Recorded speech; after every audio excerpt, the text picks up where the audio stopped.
Welcome to Chalk and Talk, a podcast about education and math. I'm Anna Stockey, a math professor and your host.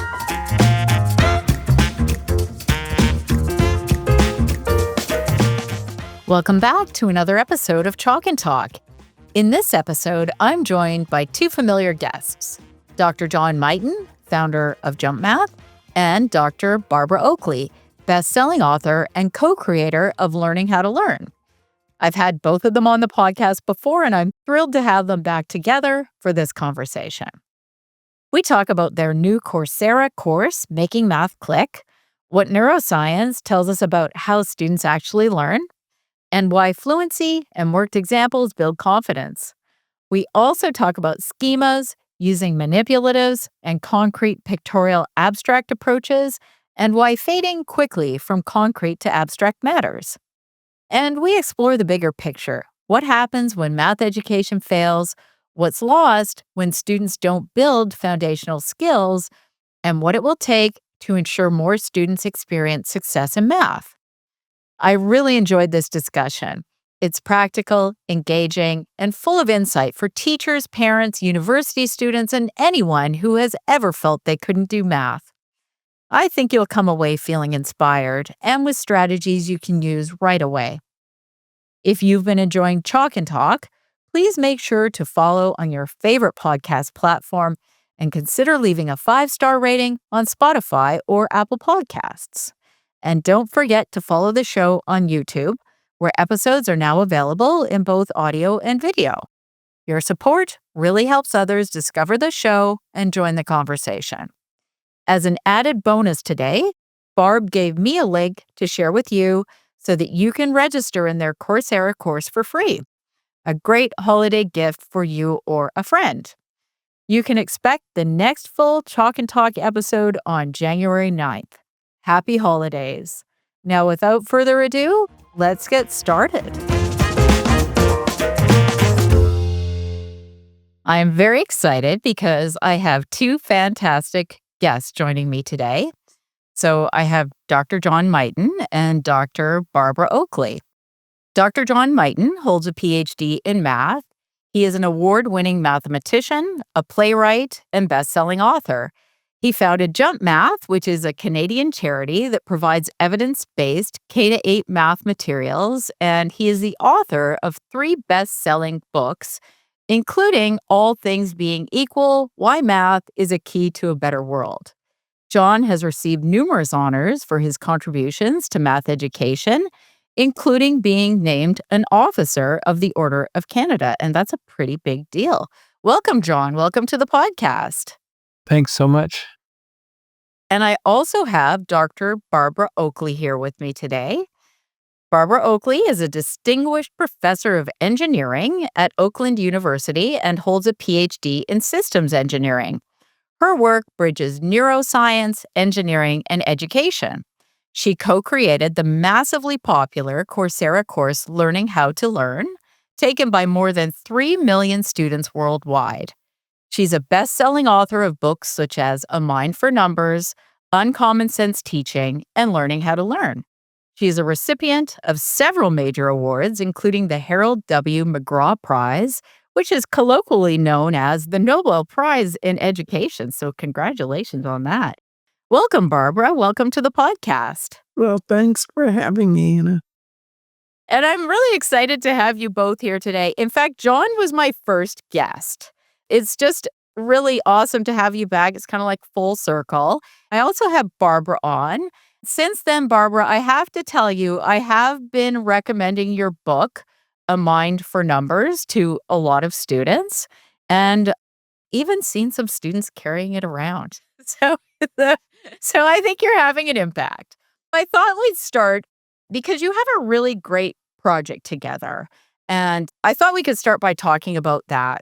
You both recently collaborated on a course called Making Math Click, Understand Math Without Fear, which is available on Coursera. Barb, maybe we can start with you. Can you tell us what that course is about?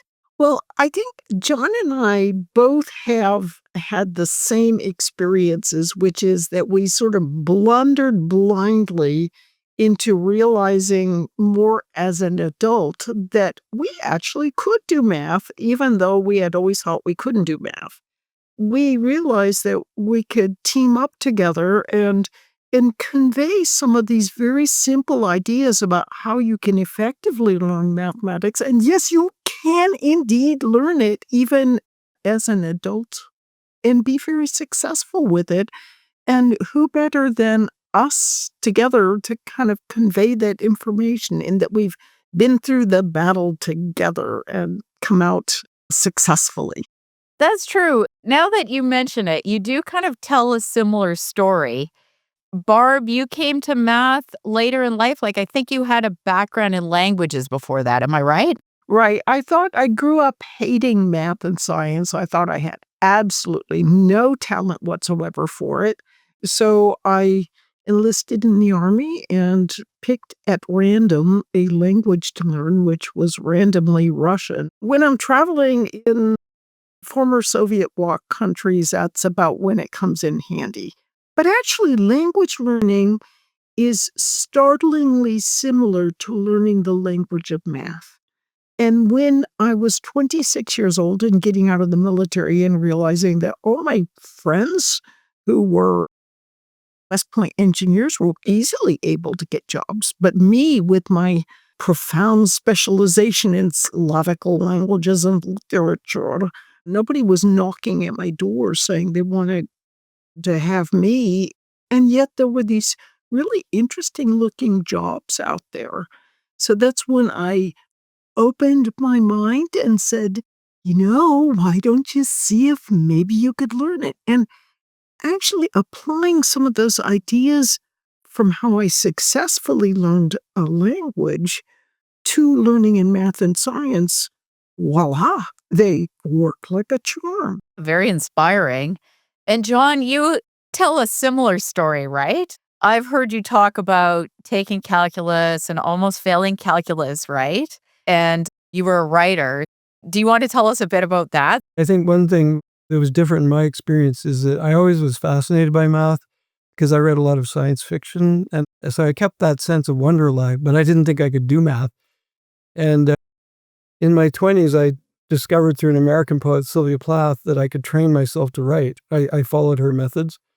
And I was broke as a writer starting off, so I started tutoring at a very low level, grade 6, and I worked my way up. And that was a revelation to me, working back through the high school material at my own pace. Things that were totally mysterious to me in high school became really obvious as I kept practicing. One of my first students was told, he was in a remedial grade 6 class, and his mom had been told that he could never learn math. He was just too challenged. He's now a fully tenured math professor. So seeing these changes in the students gave me the confidence that maybe I could go back. And in my 30s, I went back and eventually got a doctorate. Really interesting. Barb, do you have anything to add? Well, just one thing that was a revelation to me was working with John in making our course. He taught me ways of looking at math. I was like, you mean that's what was really going on there? And here I am, more senior person, and John just taught me these simple, wonderful ways of looking at and understanding math. And everybody can benefit from these kinds of ideas. It was just a revelation. It was so fun working with John. And Barb taught me so much about the brain and why the things I'd seen with students were working. But I had to learn math that way myself. Because I struggled and because I still have this insecurity, even though I'm a mathematician, I've made original discoveries, I still have this deep insecurity where I don't feel I understand things properly unless I can reduce them to steps that a child could understand, even calculus. So I've just spent years doing that subconsciously to train myself as a mathematician. A lot of people don't know that because they don't have the luxury of the time to go back and learn it that way. But when I was tutoring, I had to. I had years and years to see how simple math could be. I think that sort of explains your title, Math Without Fear. So you're trying to get the message out there that people may think that math is hard, and actually it kind of can be hard. But if you do work and you learn it the right way, it becomes easier. But people may think math is hard, or they may think that they can't do math. But you're saying you can do math. Don't be afraid of math. Is that right? Yeah, exactly. And more than that is people often think that only smart people learn math, but it actually goes the other way. If you learn math, it helps make you smarter. I remember I used to look at these engineers and I'm like, oh, they must be just natural geniuses. And then once I had that training, it's like, oh, wait a minute. I'm no genius, but I can do what they did. I mean, there is a magic to it, but it's like a learnable magic. I remember at university when I went back, I had a huge advantage over the other students because I've been tutoring for years. I knew the high school stuff inside out, and I generally did extremely well because I had those advantages. But I remember I almost failed a test once in this branch of math called group theory, and I was almost bedridden, for the day. I thought I've got to give up all my dreams and hopes. That's how deep that conditioning was, and now I'm doing research in group theory. So it's just having the time, spending the time, and developing what we talk about in the course, these deep mental representations or schemas. Building those things makes you look like a genius when originally you were struggling. I teach group theory all the time, so I hope my students haven't gone through that experience. But if they do, I'm going to refer them to your class. Let's talk more about your course. Who is the target audience for the course? Anyone who maybe wants to learn math for some reason at a deeper level or for a job or anything. A teacher who wants to learn how the brain works and how they can help their students. Even people that a higher level in math that just or have any kind of insecurity or trying to learn something new that want to know how they can learn more efficiently. Are you teaching actual math topics in the class, or is it more like how to learn math? I do want to say that the ideal person who we might think of taking this course is someone they're majoring in psychology. They put off that one statistics course that they have to take because they're just terrified. They hate math and they know they can't do it. This is the course for you. And similarly, it's for parents who want to learn how to coach their kids better. And there are ideas of mathematics and how to do specific kinds of procedures, like how do you think about division and what is really going on with division. And it turns out you can really visualize it. That's simple. And the way John explains it is like, really? That's so easy. But it's kind of a mixture of how to set your mind up and look at mathematical problems and see how to tackle them without having a panic attack, and also to kind of have fun with it. And part of what is going on, I think, worldwide as far as difficulties that people have with math is that teachers are never taught how your brain really learns. They're never really taught about the two different learning systems, one of which thrives on rote repetition pattern, which allows for pattern recognition, and the other one that thrives on explanations being given by people. If you think about it, we've been told teachers have been hearing for the last couple decades, lecture's bad because students create their own learning. So that means that half of the way we learn, which can be through hearing and seeing explanations, has been thrown out. People are often taught to learn math using methods that cripple their ability to learn math. And this all arises because before, like in the last century or more, people haven't known how the brain actually truly learns.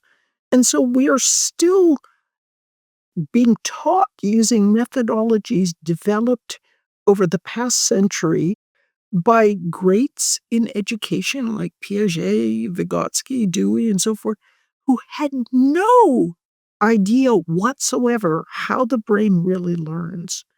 And it's time for us to turn the page and bring these insights from neuroscience, meld them into great approaches to teaching, like the ideas that John shares.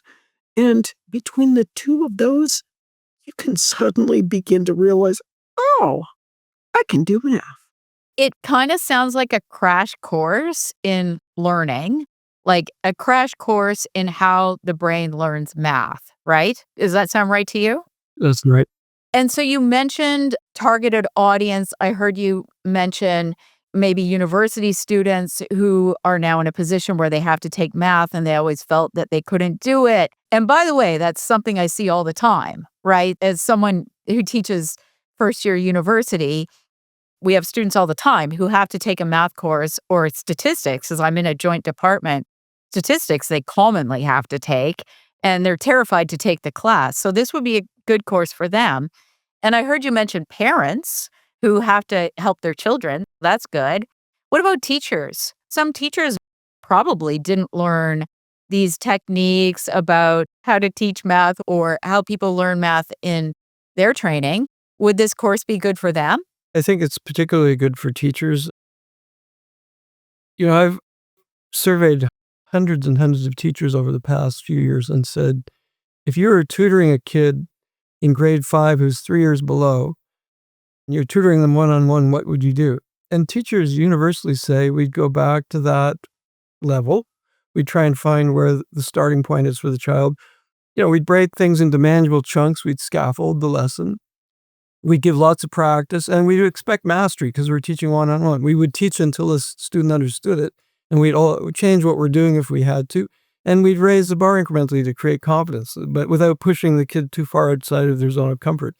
So I say to teachers, well, that's kind of, a lot of that is in our course. A lot of that is well supported by the science of learning, and you know it naturally already as teachers, but you've been pushed away from it in your training and in what you're being told to do often in districts, to do almost exactly the opposite of that. To throw out a rich problem, hope kids will find their level, let some kids shine, the other ones will immediately develop insecurities because they can't do the problems. Like, you're doing everything that you wouldn't do as a tutor with your whole class. And so part of the course is to say that teachers can draw on what they already know about how to teach, and they can justify it using the science of learning and what we talk about in the course about the brain. They can actually say, this can work for a whole class. This is how we can justify what we're doing. And this is the support in the science for this. Because a lot of teachers, their lives are being made very, very difficult. They have classrooms of kids who don't love math. They have kids coming into their class 3 years behind universally in grade 5. It's very difficult for them to reach all their students, and they'd love to. And so it's really, we hope, a gift to teachers where they will actually be able to teach in a way that makes sense to them. Barb, do you want to say something maybe about high school students and university students? What sort of advice would you give them? Some of the, say, key scientific insights that they should know about how people learn math. I think it's really very simple. The idea of retrieval practice, practicing until things kind of come out automatically. One thing they've found, for example, Finland, vaunted Finland, a challenge that they're now having is nursing students, for example, they've been taught how do you do multiplication, but you don't really need to necessarily memorize the whole multiplication tables because you can always just look it up. But it turns out that that actually memorizing the multiplication tables does much more than just give you some rote knowledge that is inflexible. And what it actually does is it helps you acquire a feel for the patterns of mathematics. It's much like learning another language, and you practice a whole bunch with it. And some of it's rote. You're just memorizing stuff and you're using it over and over again in different ways. But that's what helps you learn to speak that language. So you want to be, when you are learning mathematics, what I would do is I would take a problem that I knew was a very important problem, that I had the answer to, that I knew was a correct answer. And then I would see, can I work this problem myself? And not just like do it in my head, but actually, make myself write it out. If I couldn't figure out the next step, I would take a peek. But what I'd be doing is I would be letting that problem sort of whisper to me, what is the next step? What's the next step? And then after I practice with that problem enough times, I could just look at the write-up for that problem. And in my mind, I go, oh, just like it was a song that I had sung many times, and it would unfold, each step whispering the next step to me. If you do that with a number of important problems, you can't do every problem, but let's say there's 5 or 10 really important problems in a chapter. You practice with them so they become kind of intuitive within you. And then you begin seeing, hey, wait a minute, that other problem is actually a mixture of this and that. And you start becoming much more creative with what you're learning. And students are not encouraged to do this kind of thing at all. In fact, they're discouraged from practicing too much because it'll kill their creativity. That's like saying, we don't want you to speak another language too much because it'll kill your creativity in speaking that other language. It's kind of kooky. Again, the way that these marvelous teachers we do have are often being taught to teach cripples students' abilities to truly learn, particularly in math. I want to say that what you just explained, how you learn to solve problems in math, that's exactly how people should be doing it. We'd call that the worked example effect. One problem with students not realizing that is it contributes to this idea that people think they can't do math. Because that's not it at all. It's just that you're not actually being taught to work through the problems, copy the technique you learned.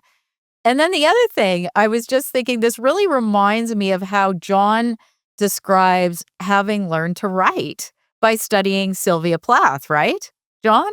It's similar. People talk about Homer and the days when people would memorize entire, massively long poems. They'd say, that's wonderful. It's part of your cultural heritage to know those things. So why not in math? Why not know something about number facts and so on? That's part of what allows you to see the beauty of mathematics. Otherwise, every day is a new day. You're counting out again, or you're counting on your fingers or whatever. You'll never see any patterns or connections. Like Plath, it was a revelation to me when I was reading about Plath. I read her letters to her mother, and it changed my life. Because she did things we would never tell writers to do now. She memorized poems. And I learned from memorizing poems that puts all these rhythms and metaphors and ways of connecting things in your deep subconscious so you can actually draw on them. She wrote imitations of poems she loved, which doesn't sound very original, but you could see in her early poems they were very derivative. But as she learned her craft, as she learned the different forms that her experience could fit into, which people just don't learn naturally, as she learned that, you could see how she was able to find a way to bring her own voice into those forms. And that's true creativity. And that's what I learned from her. Sometimes poets will say, memorize the poem and you will understand it more deeply. But I say, why should we let the poets have all the fun? It's the same with piano, right? My daughter went quite high up in the Royal Conservatory of Piano, and you memorize the piece, because if you memorize the piece, then you can add in all the inflections or whatever it is they do. It's important. We've got to have these sort of basic number facts and things like that in long-term memory. And that kind of brings us to schemas, because often hear people talking about building schemas in math. Barb, is that what this is? Is this about building schemas? Bingo. Exactly. I mean, if I say to you, I go to the store yesterday, you instantly know that if you speak English, that is not quite right. And it's because you have a schema that's set up for, regular verbs and how to conjugate, and irregular ones, and you have a feel for when things are right or wrong.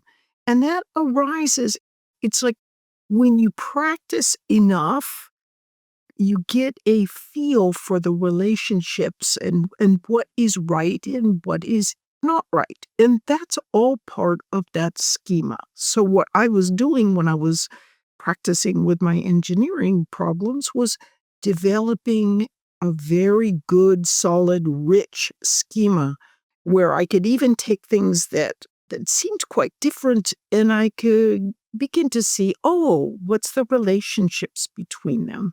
And I think John has good experiences with chess masters and chess. Yeah, I mentioned in the course that I've tried to play chess with the sharks who play on the streets in New York, and they just slaughter me. Even though I'm a mathematician, I can hold a lot of things in my head, think logically. I've never come close to beating them. And they're not even grandmasters, but they look like geniuses to me in chess. And that's because they played so many games, they can just look at a position and know what's a good move. Well, I'm plodding through move after move. And we gave an example in math in the course. If you ask a kid in grade 4, how many ways can you make 17 cents using pennies and nickels? They might get one way, and they have no way of telling you if they found all the answers. And just one simple strategy that you say start with 0 of the bigger unit, like no nickels, that's 17 pennies. 1 nickel, 12 pennies, and so on. They could make a chart. Then they can apply that strategy across all problems if you're finding all rectangles of a certain perimeter. And then eventually you teach them a few more strategies like using alphabetic order, things like that. Knowing how to list, like if 2 things are happening, knowing how to make a list if you've got 2 players in a game or something. Then they can start solving really complex probability problems where they have to count outcomes. And then they start looking like geniuses compared to the average kid who hasn't been taught those strategies. I think when you hear mathematicians talk about mathematical intuition, what it really is, it's having a lot of experience in that particular area and being able to look at a problem and say, oh, yeah, I can sort of see in my head where this is going to go and I'm going to solve it. And that comes from a lot of practice and a lot of exposure. It doesn't come out of thin air. It doesn't come from giving people problems to solve that they've never seen anything like before, right? It comes from sort of building up to that point. I think in the people who don't understand that, they're the ones who most naturally will give up and think, I'm not born with this ability.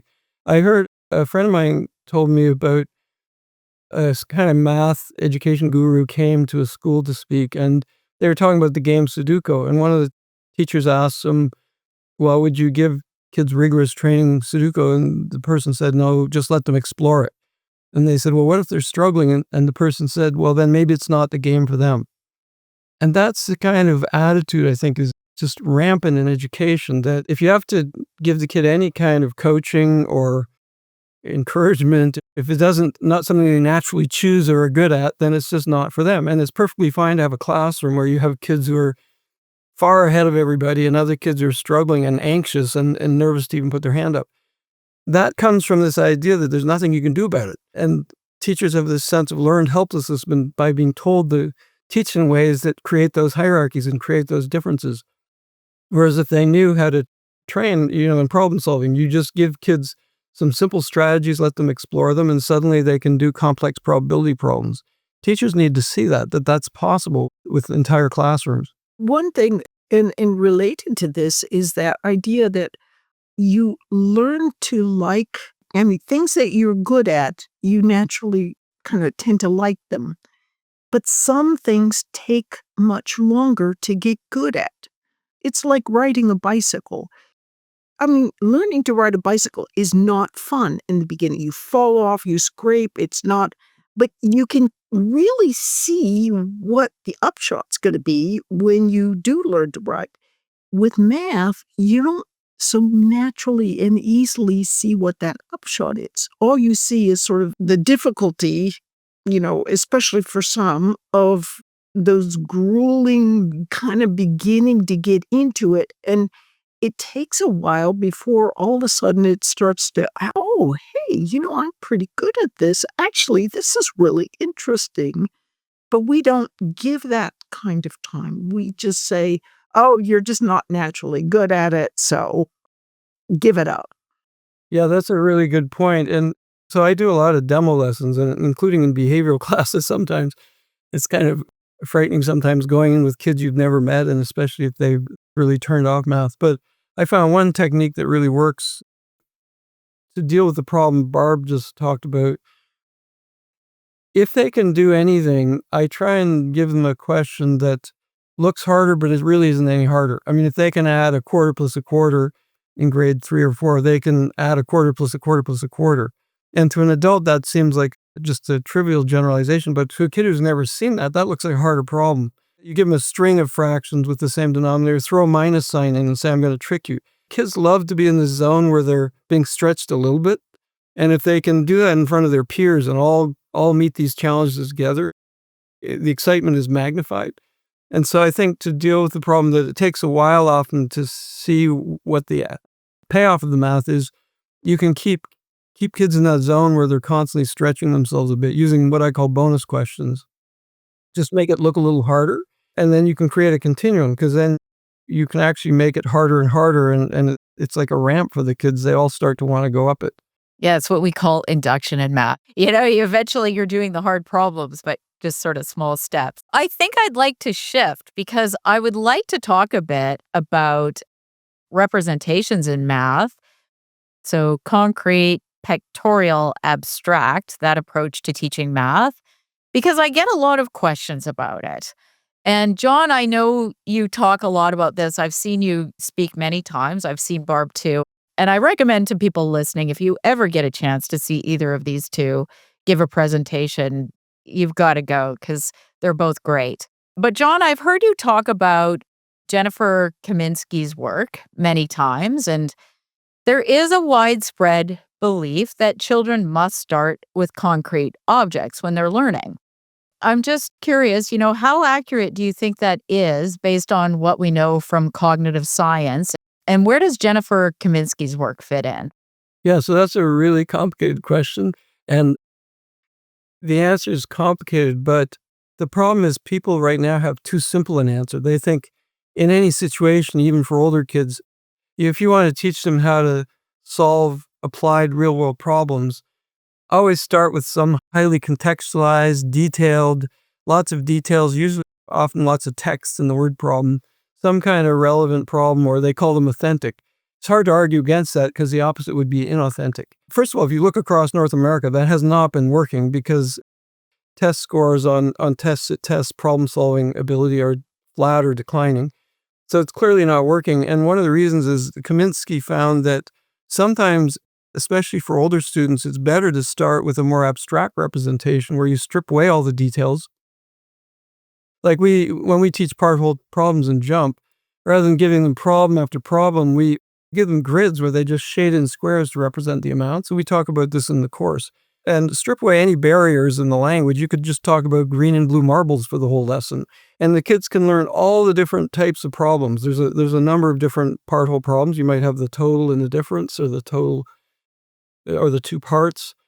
So by stripping away all the irrelevant things and all the distractors, kids learn much better and they see the deeper structure. The surprising thing is Kaminsky's done work right down to a preschool level. If you want to teach analogies, it's often better to use more generic or less appealing like representations, because the kids get caught up if it's a toy, they'll get caught up in the fact that it's a toy. In grade 2, she did work where she found that kids who were taught fraction concepts with colorful flowers with petals and so on did worse at transferring the knowledge to new situations than kids who were taught with gray and white circles. And that flies in the face of what teachers are being told, that the more engaging the thing is, the more authentic, the more it's related to their life, the better. It's not always the case. So kids should generally start with some kind of concrete instantiation, especially when they're younger. But often as they get older, it's better to start with a more abstract or generic representation. It kind of reminds me, I was speaking to a neighbor once, and they were high school teacher, and they taught geography. And somehow they ended up in a situation where they had to take over this class, and it was a middle school math class. And the way he put it to me is, and the previous teacher had an unnatural affinity for manipulatives. And he said, and so I had to use all these manipulatives like algebra tiles and base 10 blocks. And he said the kids were just building things. They were playing with them. So he said, I stopped that immediately. It just didn't work. Well, so can I just add one more thing? Because your question is so complex. It turns out also in cases where it's better to start with a concrete instantiation or example, there's research also showing it's good to fade quickly, to fade as quickly as possible to more abstract representation. An example of that, there's no problem with algebra tiles if they're used well, but kids can be playing with them, arguing over who had what color. So I do a game where I put a bag on a table at the front of the class and a couple blocks. On another table, I put some blocks, and I say there's the same number of blocks on each table. What's hidden in the bag? And that grabs kids' attention. And then I go to 2 bags and so on. They get quite excited. But very quickly, I move to just drawing a square for the bag and circles for the blocks on the board. And the kids can copy that onto their whiteboards and hold them up so I can see everybody. Within 15 to 20 minutes, they're working with way more abstract representations. And then I can give them way more problems and more challenging problems. So I do start in that case with a concrete instantiation, but they're not have to touch it because they've seen blocks, they've seen bags, they can all understand what the problem is just by me demonstrating it, and then we quickly move to a more abstract representation. Teachers aren't aware of that research. I don't know if I've met any educators who are aware of Kaminsky's work, and it's been published in Science magazine. It's like as if phonics never made it into the school system, like no one was aware of phonics. I think sort of what you said there, the fading part is a part that's getting missed. I think that sometimes people think that there's this part that has to be mastered involving concrete objects. And the thing that you actually want the kids to master is the abstract, right? Like that's the part that they have to master. That's the part where they have to get the practice. You know, if you want to introduce something using manipulatives or concrete objects, like first of all, keep them very simple, like you said, basic chips. No flowers, no dinosaurs, things like that, because they're just distracting, and then move quickly because you really do want to get to the abstract. That's just my take on it. But I will post some articles that you've mentioned from Kaminsky.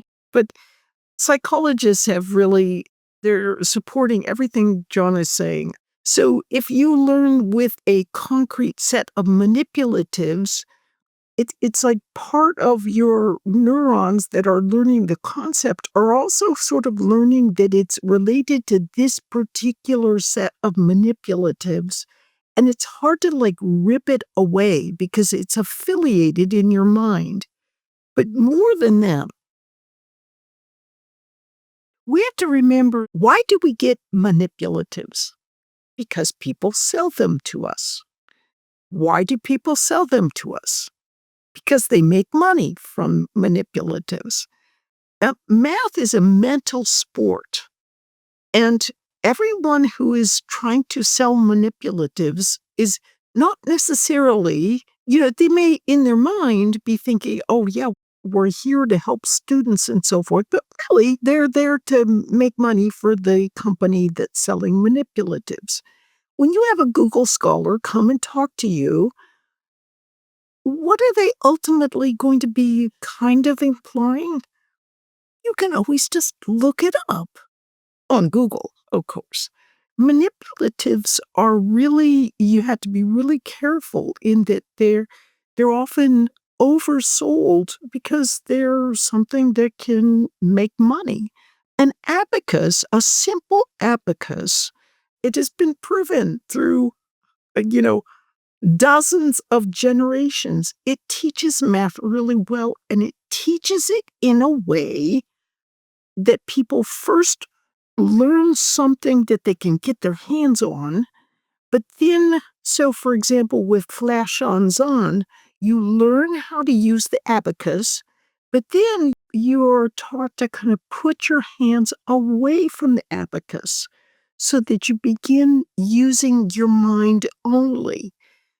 People want to be looking at manipulatives not the way they are currently seen as, concrete, tangible things, but rather, does that manipulative allow for people to start easing away and turning it into a mental sport like an abacus can do? Because everything in mathematics, that's the mental sport. And we even want to have manipulatives that drive us towards that. That's a really great point. I could follow up with a couple examples. First, around conquering is fading. If you do want the kids to play with tens blocks and ones blocks, which is fine, why not fade quickly? I say to kids, I've got a secret code. This line is a tens block, a dot is a ones block, and a square is a hundreds block. The kids think they're little code breakers. They've suddenly moved away from having to use the manipulatives, and now they can represent anything. Or if you're teaching division, if you can draw a circle for the circles for the groups and dots for the objects, you can take any word problem and get a visual representation that you can carry around in your head also. And I think it should be a right of kids to be able to roam the universe with a pencil and paper sitting at their desk. I mean, that's what Einstein discovered the deepest laws of the universe sitting at a desk. That should be a right of every child. And the people who think the only route is through endless play with manipulatives, I agree with Barb. They're making money off it. I'm not saying manipulatives aren't helpful for some things, but the faster they develop a mental representation and can work with pencil and paper, the better. I definitely agree with you. I'm glad we had that discussion. Well, that was rather interesting, and I'm going to post those articles. So I thought now we'd shift to Barb's Seattle Times article. And this was just a fantastic article that you recently wrote. This was in the Seattle Times, but realistically, this could apply anywhere in North America. And probably, I have a lot of listeners from Australia and New Zealand too, so probably there as well. And it was titled, "Washington Math Education is in Crisis. Here's what could help." And you write that many classrooms emphasize conceptual understanding over getting the right answer, rewarding explanations even when the answer is wrong. And so why do you see that as a problem? I just got out of the hospital with deep vein thrombosis from traveling and traveling and traveling. And, I really, for some reason, like it when a nurse can calculate out the proper dosage of medication for blood thinner that will not kill me. Now, you might think, well, duh, isn't that their job? But as it turns out, in some countries that have emphasized constructivist, student-centered approaches where you can always just look things up, if you mistype something in a calculator, a nursing student doesn't catch it. Like if I say to you 12 times 12 is 299, something inside you and John recoils and says that is wrong. But imagine a person who has not internalized the multiplication tables. There's nothing inside them. When you mistype something, it's like, looks pretty good to me, and then off they go and they inject me with something that I could end up not being here today. So I am a big believer in the right answer actually matters. And I bet you that anyone who sits there and goes, they can always just look it up, probably would want a doctor and a nurse who could do fundamental calculations themselves. And they really just haven't thought about it that way before. Everybody's concerned about real world problems. And I mean, you just mentioned some real world consequences of not being fluent in basic math, right? I mean, it should clearly be an issue. John, did you have something to add? Yeah, I can give you an example. Teachers are my absolute heroes. They're not respected enough, but many teachers will admit that they don't understand the math well. They don't have resources that they can actually learn the math from. And so we do a problem-solving session with teachers where there's a town with 4 girls for every 5 boys, and there's 36 kids. And this is from a provincial test before people were sensitive to gender. So we use it, but the assumption is only girls and boys in the town. We asked teachers, like, what's the fraction of girls? So 4 girls for every 5 boys. And some teachers are very proud to say 80% or 4/5 because they don't understand they've got to find the whole. There's 9 kids, 4 of them are girls. And it just shows that if you become afraid of math or haven't had access to it, you're not even thinking, because it couldn't be 80% because that's more than half. Like, it's 4 to 5. There's less than half the kids are girls. So some teachers have developed this guessing instinct. They'll do a calculation or something, and they won't even try and estimate or have any sense of whether it could be right or not. And then they pass that on to their students. And not only is that a threat to, people who are going to the hospital, it's a threat to our economy, but it's also, it's a threat to kids' development as human beings. We think it's natural for kids to graduate. We think kids were stunted if they didn't see any beauty in a mountain or a star, but we think it's natural for them to graduate from high school and have no idea of the invisible beauty of the world that you can only see through mathematics or science. And it should be a right of them to actually know 4 to 5, it's actually 4/9 are girls. That should be a right of every child. And it's not just a rote thing. It opens up a world of wonder to them that they can't see unless they have the mathematics. I think part of all of this has arisen because back in the day, let's say 80 years ago, there was a lot of practice, and that was a big part of how people were taught to learn. And indeed, it really is part of how people learn. It's just, it can be really boring and it can turn people off. And so I think well-meaning educators went, all this extra practice and this rote memorization, we'll get rid of that. And they'll find math more fun. And so it was all for good intentions, mostly, I think. But it's just that they had no idea how the brain really learns. And they didn't realize that they were throwing the baby out with the bathwater, that you can't have your cake and eat it too. Sometimes you just do have to have some practice and so forth. And I'm not saying that means that every child's life needs to be this, endless rote practice, but 20, 30 minutes of practice with math and with other critical topics, that helps develop that automaticity and fluency that is essential to become an expert in virtually anything. There was a great article in Science magazine, Nature Communications, about 6 years ago called The 85% Zone for Optimal Learning. We talk about it in the course. 85 isn't the exact number, but it turns out we're happiest as learners and we learn most efficiently when we've almost got something. We're about 85% proficient. We have to stretch ourselves a little bit. And also called the Goldilocks zone, not too easy, not too hard.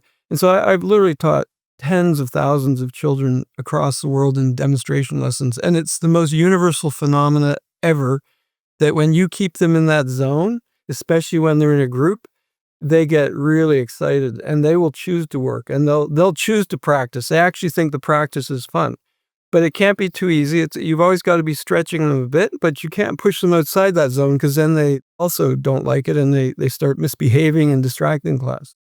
We're not taking advantage of the fact, and Barb actually told me, I learned so much from the course about the brain, but Barb actually told me that when you're in that zone, you're actually even getting a dopamine reward. Like we are wired to love to be in that zone. As a playwright, the one thing I bring to this is I see the kids as an audience and they'll never get more excited than as a group. And if you can take away the hierarchies in the class and the anxieties and let them all stay in that zone together, you get what Durkheim called collective effervescence. We never feel anything more intensely than as a group. And so we throw away that advantage when we don't keep kids in that zone and we don't allow them to show off in front of their peers. We're not exploiting the way the brain works and the things that I learned from Barb in the course of doing the course. there's something else that John does that I think is kind of magical. And what's cool is we can understand the neuroscience now of why what he's doing is so successful. What he will do is he will just ask a seemingly simple question. He might have a good visual and be pointing to something, but he'll ask a question. There's 100 trillion possible connections in the brain. So even if you're focusing kind of on one problem, you're talking about millions of potential connections, almost all of which are wrong. When John asks a question, what he's really doing is he's narrowing that high-dimensional set of possible answers to a much more tractable space where students can suddenly begin to see, before they were just like, I'm lost, I have no, and then John will ask a question and they'll begin, they're in that 85% space. So they're looking around, but it's a much smaller space. And here's the real magic is he makes them think they found the solution. And they did. But he cleverly narrowed that space so they could see where the solution was with a little bit of looking around. So they got that practice in looking around for solutions, which leads to creativity. But they also got that aha dopamine hit of, oh, I got it. It's actually John leading them there to think that they did it themselves. But it all works. That's great teaching. We make this mistake also that zone, the 85% zone, it has a very narrow diameter with novice learners or kids who've learning something for the first time. You have to make sure you're only varying one or two concepts at a time or skills. But the other thing the big mistake is we keep mistaking the end where we want to get kids to. We want them to be resilient, struggle with rich problems. Yeah, that's great. If you keep them long enough in that zone, it starts to expand and they can handle more steps or variations. They can struggle more. But the vast majority of kids need to be kept in that zone for quite a while to develop the confidence and the schemas and the knowledge they need for you to expand that zone. But constantly, the biggest mistake we make in education is when I hear people talk about 21st century learners, or we have to develop resilient problem solvers, I know we're in trouble because they're going to start by overwhelming the kids rather than having a more gradual path to that. Like we've done studies in JUMP where kids have done better in problem solving, but when people look at our materials and see how gradual the development is, they think, oh, that's not possible, because they keep mistaking the end where you want to get kids to for the method to get them there. Novice learners need a lot more support and scaffolding than experts do. And most teachers are being forced to teach their classes like they're experts. And you have to be patient. Learning takes time, and getting good at math takes time. And you can certainly waste a lot of time if you are giving students problems that they're not equipped to solve. We have to do this the right way, and then we can get there. I wanted to mention something else to you, John, because I thought of you a couple weeks ago. And I recently was at an event, and what was happening at this event is the findings of a human rights investigation into how reading is taught in Manitoba were being presented. So you had a similar report in Ontario. And so the investigators were talking about some of their findings and talking to students and parents. One of the investigators said that the most tragic part of failing to teach children to read is really the enormous loss of human potential. Like all the contributions that those students might have made if they'd been properly taught to read. So do you see a similar loss of human capital from failing to teach math well? Really, as I mentioned before, it's not just that smart people learn math. It's that learning math makes you smarter. And every time I go to a university that's trying to get more people to pass math courses and so forth by dumbing down their material, and they don't realize that they think they're doing a favor for students. And what they're actually doing is is making dumber students, because math helps you. It's like a cognitive exercise. And I mean, there's even some good theoretical underpinnings to underscore the idea that if you have some kind of cognitive damage, say from a concussion or something, one of the best ways to work on it and try to start getting things back in order is do math, because you're sort of reestablishing critical circuits for cognition. I think math is quite beautiful and it's really important, but it's also really important for societies in the modern day to have well-educated population that isn't so easily hornswoggled by people who, come up and say, yeah, you can just kind of, I don't know, excuse my French, but fart your way into whatever budgets you want, and it sounds believable if you don't know math. There's just so many ways to mislead people and so forth when they don't have a good, cognitive underpinning in this vital life skill. I was invited to give a talk to the Education Writers of America last year in Texas, and one of the academics there said that if you don't get some kind of college-level certification within 6 years of leaving high school in Texas, you have a less than 20% chance of earning a living wage, which is just frightening. And they also said that the number one barrier to getting any kind of college certification, whether it's community college or university, is the math courses. We did a study at one community college where the kids had trouble even getting into carpentry, into culinary arts, because they couldn't pass the math courses. And so there's a huge economic drain. But I care less about that. I mean, that's very important. But as Barbara said, we have a population that doesn't understand risk, doesn't understand what's happening with the climate or these financial disasters that keep happening. But then even deeper, the math, as Barb said, rewires the brain. It builds your ability to focus, to concentrate. There's even evidence now it builds executive function, the part of the brain that strategizes and plans and so on. And then the deepest loss to me is I once taught a behavioral class in Brixton in a very violent school, grade 6 kids. And I just taught them how to read binary codes.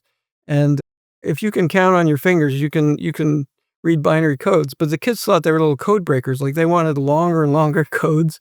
And they figured out how to go backwards. They could go from the code to a number and the number backwards. They figured that out themselves. And then it did a mind reading trick, and it's connected to the code. And when the kids figured that out, they all wanted to come up and do the mind reading trick. And within 3 lessons, these kids are cheering when we're coming in for math. And they're the most violent kids in the school. Like that is the biggest tragedy to me, that we just throw these kids away who are born with this sense of wonder that they lose through failure. That's just a tragedy. In Taiwan in the 1990s, they did an experiment where they brought constructivist approaches to teaching math. And within 6 years, it was an absolute disaster. No, Taiwan is right next to mainland China, and so they can easily do a comparison. And when their students are falling behind, they really are aware of what's happening. Of course, constructivists said you just didn't do it long enough, you didn't do it right, you didn't put enough money. I'm working on a paper now on the non-falsifiability of constructivist approaches, because there's always excuses. But the thing is, so Taiwan just said after 6 years, they were like, that's it, we're going back to traditional approaches. New Zealand, on the other hand, they just sailed ahead for 30 years. Now, you compare those two countries now. Taiwan they have plenty of well-educated populace. They have some of the best fab labs in the world, and it's easy to find people who can work in a very highly, it's a very analytical environment. In New Zealand, on the other hand, they cannot even find elementary school teachers to teach because they're so afraid of math. So what happened was Taiwan kind of got rid of this before the entire generation was kind of washed away, but New Zealand didn't. And those two countries have such different trajectories. It's really sad to see. I think they're trying to make changes now in New Zealand, though, right? They're bringing in some big curriculum changes. And certainly there's lots of changes in Australia, too, from what I understand. Think about it. If you're a teacher and kids love how you teach, you're going to say, hey, but my kids love how I teach. Now, the thing is, it's like me going up and teaching kids air guitar.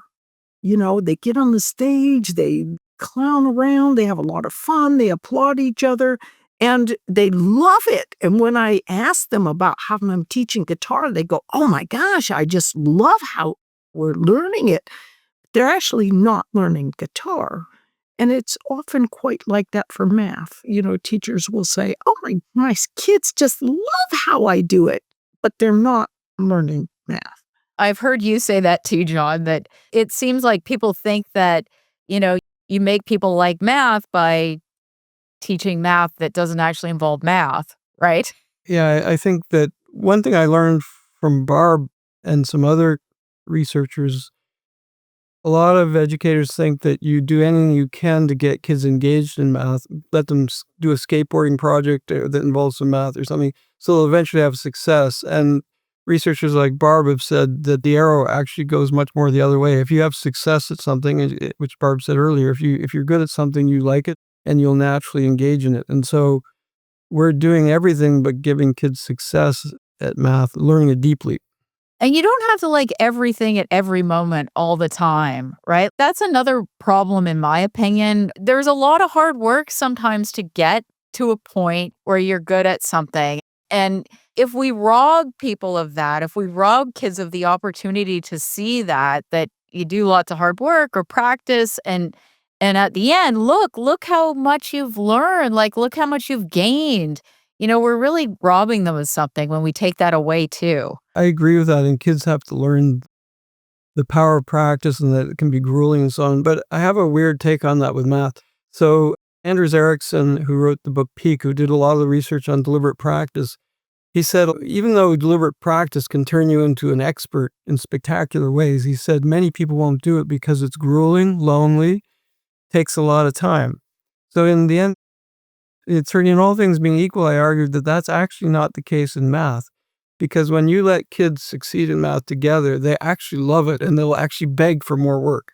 It takes the grueling out of it. And then there's tons of time in school if you use the time well. Like kids could be doing calculus or very advanced math by grade 9 if the time was used well.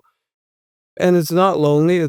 And there doesn't seem to be a cutoff like in basketball or some experiments that they've done on perfect pitch. If the kids aren't taught these techniques by age 7, it's hard for them to learn perfect pitch. Or if you're very short in basketball, you generally won't be as successful. But I've never seen any barrier in math at any age. Like there's no cutoff to math. It's accessible to every brain.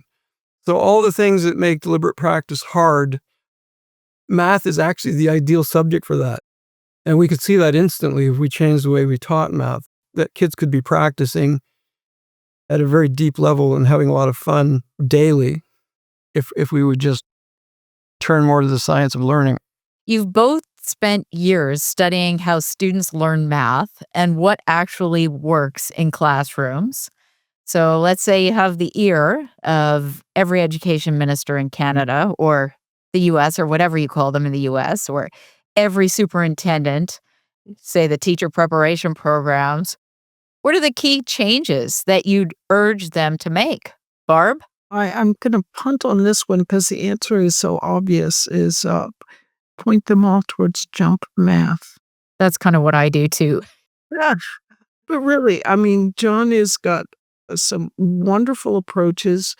Together, we've given a good sense of the underlying neuroscience, which shows why these approaches are so effective. And I think the path forward is really quite clear. I couldn't recommend John's approaches and jump math more highly. If you're not doing better, if things aren't, and I mean a lot better, I don't mean just having a few more kids pass the state test, but if almost all your kids aren't thriving in math, then you got to ask why. You have to ask, do you have the right consultants? Do you have the right leadership? Do you have people who know something about the science of learning? Are they compromised by having taught the same thing over and over again, or being gurus or whatever? And then finally, why are you only running one program always? Why do you just dump one program on teachers without ever testing it? Run several programs and try and pick some programs that are aligned with the science of learning and actually run them properly. And if you're not doing better, then it's not the kids' problem, it's your problem, because the kids can learn math. I think one important point to add is that major meta-analyses have shown that in education, 0.13% of all education studies are replicated. That means, nobody ever really goes and checks when somebody publishes something. Without naming names, there are so many shysters out there who come up with these things that sound really good, and hey, they got a published study that shows it, and they can even be very famous and well-known. And yet, when you really look, there's a lot of very well-placed criticism.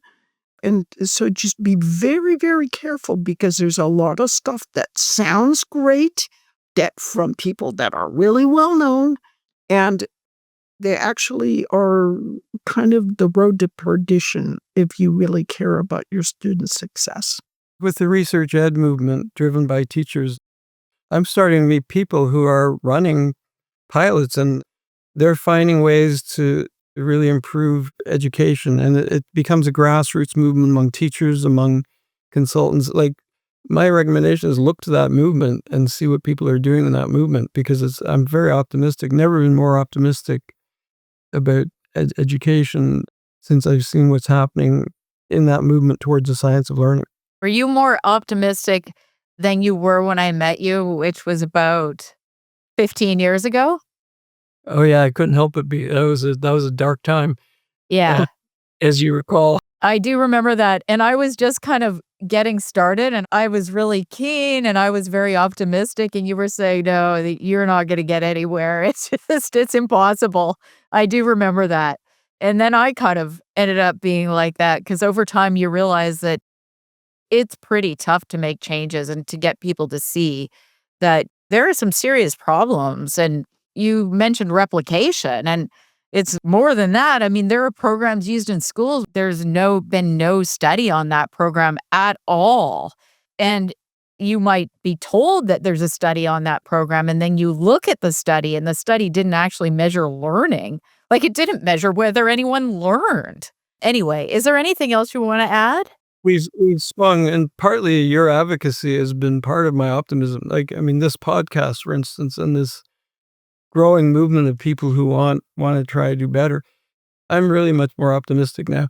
Think about medicine and where medicine was 200 years ago. You couldn't even get surgeons to wash their hands because they were clean and they knew how to do it. But you look at medicine today, and for all it's a difficult field, but I would be much happier being under today's medical care than 200 years ago. I truly believe that right now in the field of education, we're sort of like medicine was 200 years ago, with a lot of quackery and a lot of stuff, but that we are, as John, as you're both saying, turning a corner, and people are becoming aware that truly there are problems, and that actually these educational surgeons, so to speak, really do need to wash their hands. And because people outside of education are becoming so aware of the problems, I think it is finally beginning to foment much needed change. You said, what could we add to that? A researcher at Sick Kids Hospital, we did a randomized controlled trial with them, said you should write a play about that doctor Barb just mentioned. And so I did some research, and it turns out historians think the number one reason people didn't believe that doctor, even though he did experiments where he showed he could bring down the death rates, is because the doctors would have to admit they were harming their patients. Subconsciously, they just could not. They could explain away his data. And so we all have to be aware of that in education. That's why change is so slow. If all kids can learn math, and you're a teacher and you're thinking, well, not all my kids are learning math, you might think, what have I been doing to the kids all this time? But heroic teachers will then say, well, I've got to try something different. Even though I may not have served my kids in the past, I've got to change as quickly as possible because all kids can learn math. Thanks to both of you for all the work you're doing. And that's my reason for optimism, is because of people like you. I really enjoyed getting to know both of you, and I loved hearing about your course today, and I'll put a link to that too on the resource page. So thank you so much for joining me today. It's been a pleasure. Thank you so much. And thanks for the work you do. Thank you. Thank you. Thank you so much for listening. If you enjoy this podcast, please consider showing your support by leaving a 5-star rating on Spotify or Apple Podcasts. Don't forget to subscribe on your favorite podcast app or on YouTube so you never miss an episode. You can stay connected with me on Instagram, Facebook, TikTok, X, Blue Sky, or LinkedIn. All links are in the show notes, and check out my website, annastocky.com, for more information. This podcast is funded by a grant from La Trobe University and from the Trottier Family Foundation through a grant to the University of Winnipeg to fund the Chalk and Talk podcast.